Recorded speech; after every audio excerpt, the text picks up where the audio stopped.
दोस्तों, जिंदगी हमेशा वह नहीं देती जो हम चाहते हैं। कभी कभी ऐसा लगता है जैसे हम निराशा के एक चक्र में फंसे हुए हैं। यह सोचते रहते हैं कि हमें क्या नहीं मिला, क्या खो गया और क्या हो सकता था। हम क्या कर सकते हैं, इस पर हमारा विचार कभी नहीं जाता। दूसरों की जिंदगी से अपनी तुलना करना और पीछे रह जाने का एहसास करना बहुत आसान है। किसी और की कहानी के हाइलाइट्स को देखना और यह भूल जाना कि उन तक पहुंचने के लिए उन्होंने कितनी मेहनत और संघर्ष करना पड़ा होगा, ये हम नहीं देखते। पर्दे के पीछे छिपी हुई उसकी सच्चाई, उसकी मेहनत, उसके परिश्रम को हम नहीं देखते, बल्कि आज के दिन में वो कहां पर है, हम सिर्फ यह गणना करने में लग जाते हैं। सच्चाई यह है कि सफलता मुफ्त में नहीं मिलती, यह मेहनत से कमाई जाती है। हर उपलब्धि, हर जीत दृढ़ता, निरंतरता और अटूट संकल्प की नींव पर खड़ी होती है। यह उन अवसरों के बारे में बात नहीं है जिनसे हम चूक गए, बल्कि हम उन अवसरों के बारे में बात करें जो हमें मिलने वाले हैं, जो हमारे पास हैं। हर दिन बढ़ने, सीखने और अपने सपनों को करीब लाने के लिए एक कदम बढ़ाने का एक नया मौका देता है। शिकायतें हमें जकड़े रखती हैं, लेकिन उन पर किए हुए कार्य हमें आगे बढ़ाते हैं। हमारे प्रयास, मेहनत और संघर्ष हमारी ताकत को बढ़ाते हैं। हमारे पास राह बनाने की शक्ति है, अपनी सफलता की कहानी बनाने की शक्ति है। महाभारत में कर्ण भगवान कृष्ण से पूछते हैं कि मेरी माँ ने मेरे जन्म के साथ ही मुझे छोड़ दिया, क्या ये मेरी गलती है कि मैं एक नाजायज संतान के रूप में पैदा हुआ? मुझे द्रोणाचार्य से शिक्षा नहीं मिली क्योंकि मुझे क्षत्रिय नहीं माना जाता था। परशुराम ने मुझे पढ़ाया, लेकिन उन्हें जब पता चला मैं कुंती का पुत्र हूँ और क्षत्रिय हूँ, तो उन्होंने समय पर सब कुछ भूल जाने का शाप दे दिया। मेरे तीर से गलती से एक गाय को चोट लग गई तो उसके मालिक ने बिना मेरी गलती जाने मुझे श्राप दे दिया। द्रौपदी के स्वयंवर में भी मेरा अपमान हुआ, यहाँ तक कि कुंती ने भी अपने अन्य पुत्रों को बचाने के लिए ही मुझे सच बताया। मुझे जो कुछ भी प्राप्त हुआ वह दुर्योधन की दानशीलता से प्राप्त हुआ, तो मैं उसका पक्ष लेने में गलत कैसे हूँ?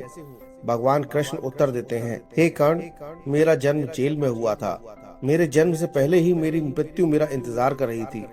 जिस रात मेरा जन्म हुआ, मैं अपने जन्मदाता माता पिता से अलग हो गया। आप बचपन से ही तलवारों, रथों, घोड़ों, धनुष और बाणों का शोर सुनकर बड़े हुए। मुझे केवल गाय के झुंड, गौबर तथा मेरे चलने से पहले ही मेरे जीवन पर मृत्यु के कई प्रयास मिले। न सेना, न शिक्षा।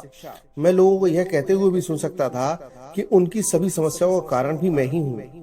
जब आप सभी की वीरता की सराहना करते, आपके अध्यापन कर रहे थे, तब मैंने कोई शिक्षा प्राप्त नहीं की थी। मैं जब 16 वर्ष का हुआ, तब मुझे ऋषि सांदीपनि के गुरुकुल में पढ़ने गया। आपका विवाह आपकी पसंद की लड़की से हुआ, परंतु मुझे वह युवती नहीं मिली जिससे मैं प्यार करता था। उसकी बजाय मैंने उन लोगों से शादी कर ली जो मुझे चाहते थे या जिनको मैंने बचाया था। जरासंध से बचाने के लिए मुझे अपने पूरे समुदाय को यमुना से दूर ले जाकर समुद्र तट पर ले जाना पड़ा। भागने के कारण मुझे कायर कहा गया। यदि दुर्योधन युद्ध जीत गया तो तुम्हें बहुत बड़ा श्रेय मिलेगा, यदि धर्मराज युद्ध जीत गए तो मुझे क्या मिलेगा? युद्ध और उससे जुड़ी सभी समस्याओं के लिए केवल मुझे दोष ही दिया जाएगा। एक बात याद रखना कर्ण, हर किसी के जीवन में चुनौतियों का सामना करना पड़ता है। जीवन किसी के लिए भी उचित और आसान नहीं है, लेकिन क्या सही है, यह आपका धर्म और आपका दिमाग यानी आपका विवेक ही आपको बता सकता है। इससे कोई फर्क नहीं पड़ता कि हमारे साथ कितना अन्याय हुआ है, कितनी बार हमारा अपमान हुआ है, कितनी बार हमारा पतन हुआ है। महत्वपूर्ण यह है कि उस समय हमने क्या प्रतिक्रिया दी, उस समय हमने अपने आप को कैसे बचा कर रखा। जीवन की अनुचितता आपको गलत राह पर चलने का लाइसेंस नहीं देती। हमेशा याद रखिए, जीवन कुछ बिंदुओं पर कठिन हो सकता है, परंतु भाग्य हमारे द्वारा पहनाए गए जूतों से नहीं, बल्कि हमारे द्वारा उठाए गए कदमों से ही बनता है।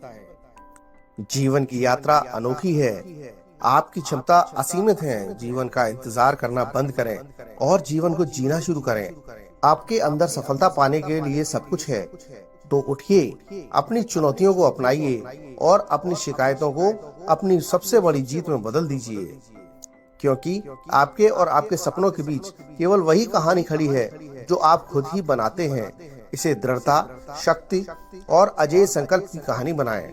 ऐसे ही सनातन धर्म से जुड़े अनकही और अनसुनी बातें जानने तथा सुनने के लिए हमारे चैनल द डिवाइन पार्ट को सब्सक्राइब करें। वीडियो से जुड़ी जानकारी पसंद आई हो तो वीडियो को लाइक अवश्य करें। जय श्री राम।